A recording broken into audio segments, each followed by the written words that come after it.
vote, gal. Follow the white line down the road, and we go jam, gal. Follow the alliance down the road, down the road. Follow the white line. Good evening and welcome to another edition of the informative program of the National Alliance. I am Silveria Jacobs, your number 3 candidate on the National Alliance slate. I'm so happy to be able to tell you this today because we have put in our list for postulation, we have our list endorsed, and we are ready to go. Our website address is www.naparty.sx and visit us on Facebook at the National Alliance St. Martin. Like the page, share it with your friends. Follow the white line down the road, and to the polls, gal. Follow the alliance down the road, and we go vote, gal. Follow the white line down the road, and we go jam, gal. Tonight on our program, we have our esteemed leader, none other than Mr. William Marlin, here right in our midst. Good evening, Mr. Marlin. Good evening, Silveria. It's always a pleasure to be here and through you and the program to speak and communicate with the voters on the critical issues that are affecting St. Martin, but more so now that we are in the starting phase of the campaign and the heat up of the campaign to address some of the issues that will be affecting the campaign 2014 as well. Okay, so we had recently our postulation and our endorsement. Can you consider now that everything is in place for us to get the campaign underway? Why, certainly. Yes, certainly. We've had the slate handed in. As a matter of fact, your person handed in the list on behalf of the National Alliance, and we thank you. But we also thank all the supporters who came out and marched up on the Pondfield with the National Alliance to hand in the winning slate. We also had the endorsement of the slate by our supporters the following Monday, and that too went very well. And before lunchtime, the National Alliance had reached the required amount. We've only had one slight error on the slate where one of the addresses, instead of being Bill Drive, I think Arrowroot Drive, it was entered as Arrowroot Road. So we've made that correction, and we don't think, that we will have any further impediments. So the National Alliance will be, of course, contesting this election, and we are looking forward to the support of the voters, even more so than they did in 2010. One of the things that we've been encountering on this campaign trail is the amount of people who are so disappointed with what took place in 2010. For some, they cannot understand it. We have several naturalized citizens, naturalized voters, where they are used in their country, where you have constituency voting, which would be comparative with, we have had 15 or 16 polling stations. National Alliance won every one but one. The only polling station we did not win was in Simpson Bay. So the voters cannot understand how a party that won all the districts, with exception of one, was left out of government. What they cannot understand, some of them either, is how come you had more seats than everybody else and you were not given an opportunity to be in government. So even some of the voters who have lived here always and hail from the French side, they cannot understand how it is, because on the French side, you have a runoff between the two highest the two highest parties. If you don't have a runoff, it's because one of them won outright. So voters are determined to make sure that this does not happen this time around. So you want to see the National Alliance in government. They're saying they're coming out to support the National Alliance to make sure that we won't have the instability, the uncertainty that we've been having for the past 4 years, with this back and forth movement, with government falling, a new government coming in place, then starting all over again, and then that government falls. There is no proper sense of direction, so they feel it is time to give National Alliance a mandate from the people so that they can govern for the next 4 years. The National Alliance is the party that the people felt won the last time. What do you say now to the people who are so disillusioned that they say they are not going to vote? What is your word to those people? Well, we've been encountering, not only now, but ever since 2010, when we saw the first movements made. Election was on Friday, and by Sunday, one candidate had already signed an agreement with the up party to support their government. Another candidate moved to become a minister in that government. People were disappointed. Some people felt disgusted. Some people were very, very disillusioned because they felt if I wanted to vote for up, if I wanted up in government, I would have voted for them. I voted for the National Alliance. I placed my confidence in you as a party. I placed my confidence in you as a candidate. You don't have the right to take my vote without even consulting me. There's no fallout with the party. You just walk away to support another party to make sure that they get or remain in government. So that group of people, and it's a fair amount of them who have been very, very disappointed, very, very disillusioned. And we are saying, no, you cannot stay home and not vote. You must exercise your right. This is an opportunity to correct whatever wrong that was made over the past 4 years, over the past 3 years, whenever.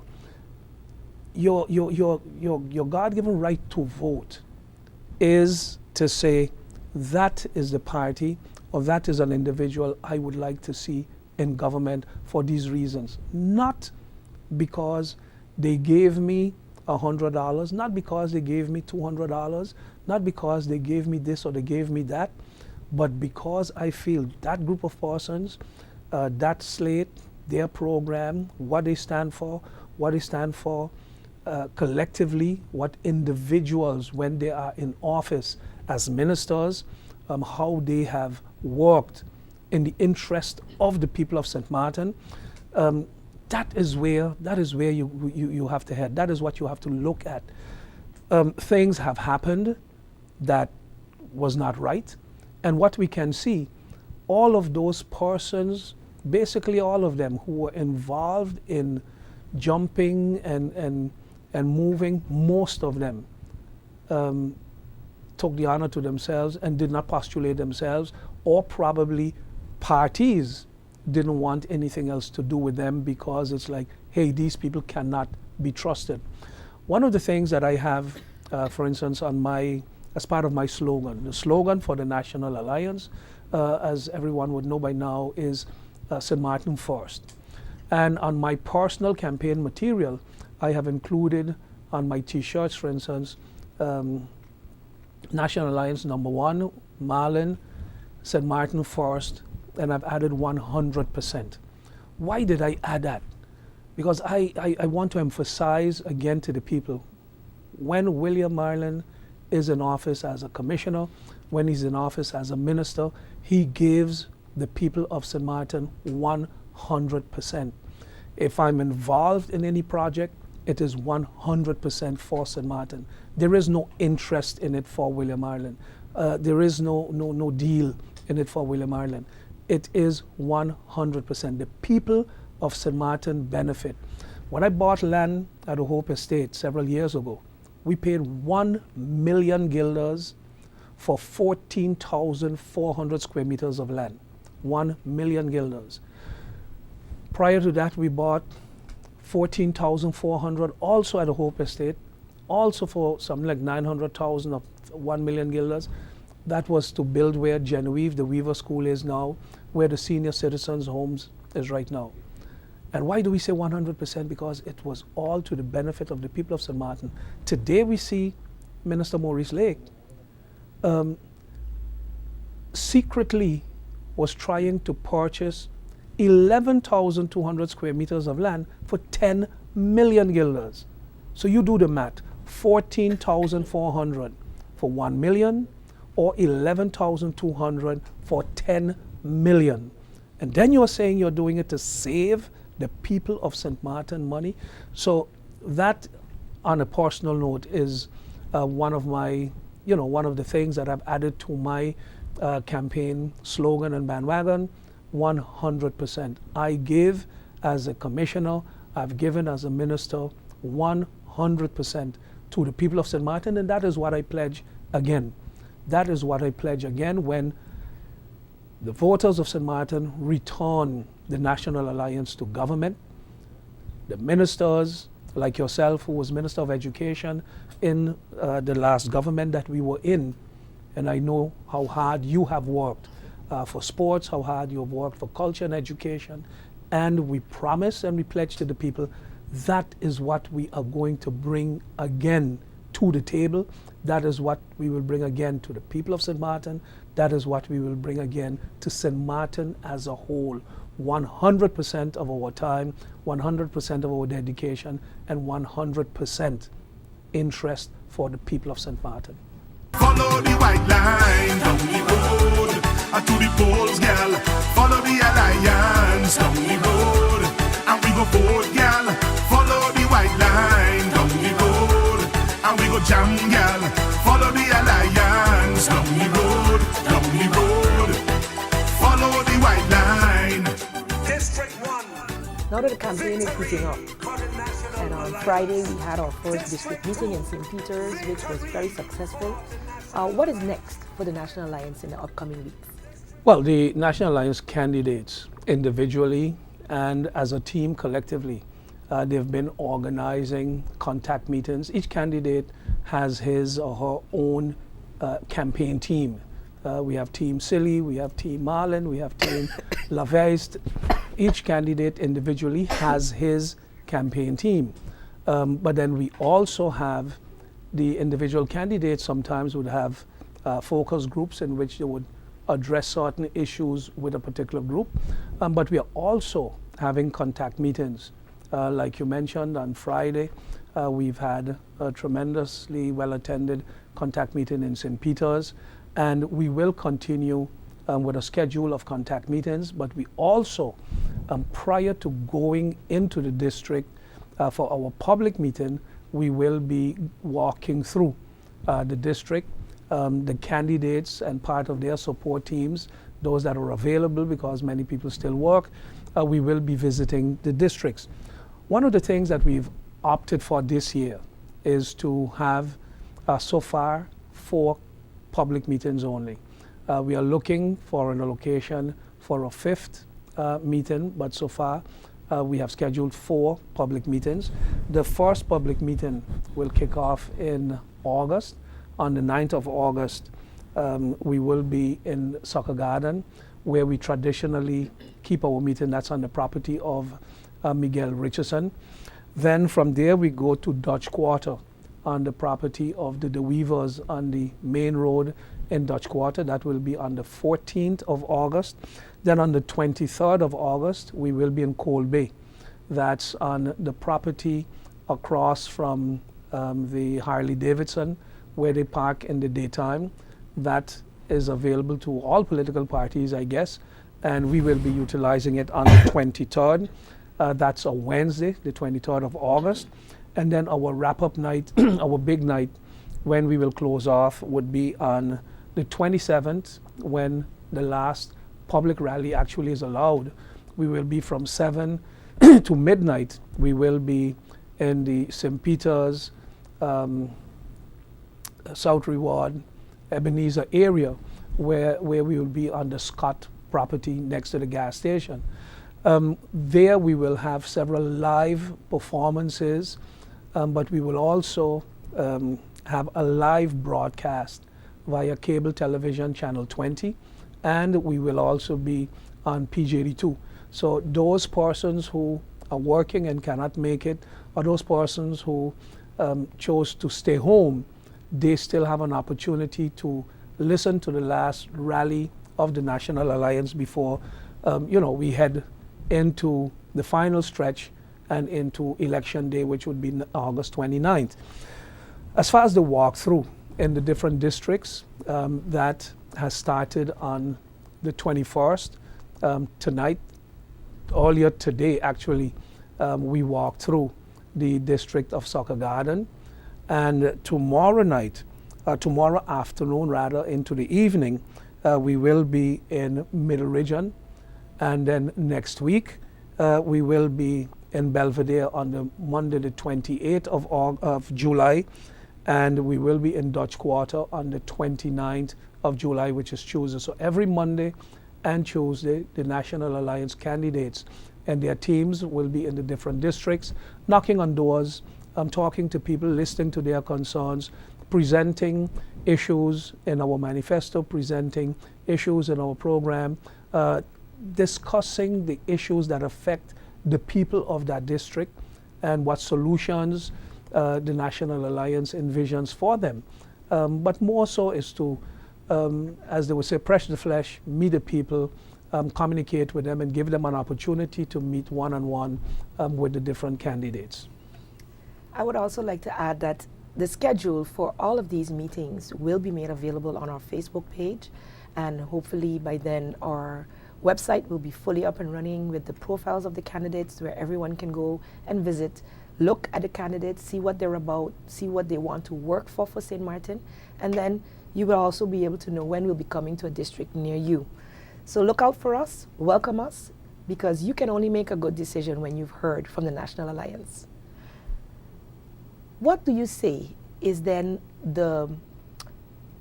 give us 3 main goals that you think the National Alliance will fight for in the upcoming 4 years, given the mandate of the public? Well, Sylvia, the youth and education is always first and foremost on our agenda. Improving education, looking out for education, but more so for our young people. We are meeting too many young people who are unemployed. We are meeting too many young people who almost feel hopeless, feel like the society have abandoned them. We also have the issue of unemployment among our young people and job security among our young people and job security in general. Crime has been one of the issues that we need to continue to address and continue to look at. And of course, the cost of living. Housing is one of those issues that has been very dear to me because of the portfolios that I've had in the past. But we still meet too many people who complain about the high rent. And it's basically a matter of supply and demand. If you have 100 houses, but 1,000 people who want a house to rent, then you can jack up the prices. And if you have 1,000 houses, but 100 people who are looking for a house, the prices would automatically drop. We had embarked on a program to provide affordable housing to young professionals, affordable housing for families, but also we've put together a program to provide housing for our seniors at 50 guilders per month. We are not talking about no house with a swimming pool and this kind of thing, but many seniors live alone. Many seniors just live as 2 persons who have been retired, and they don't need and they cannot afford a big house anymore. Some of them live alone, and all they really want is a comfortable little pad for themselves where they can enjoy retirement. The program that we had put together was that through the other programs and through the commercial exploitation of units owned by the St. Martin Housing Development Foundation, we would be able to subsidize the social housing for the elderly, for the seniors, and provide them with homes at 50 guilders a month. That is a promise we have made to them, and that is a promise we shall keep. We have already put the foundation in place, so to speak, and once we get back into office, that is one of the things that we will complete. So there's a list of things. The expansion of the medical center, for instance, that is one of the things that has been quite in the news. We've seen one party, you take a picture and you put it up, and we will build a hospital. It's playing with emotions of the people, and feel that you have the other political parties now, let's say, in a bind because oh, they can't criticize it. It's not a matter of criticizing. It's a matter of being truthful and honest to the people of St. Martin. Do we need a new this or do we need a new that? You know, it's like buying clothes. Someone can shop because he wants to, or someone can shop because he has to.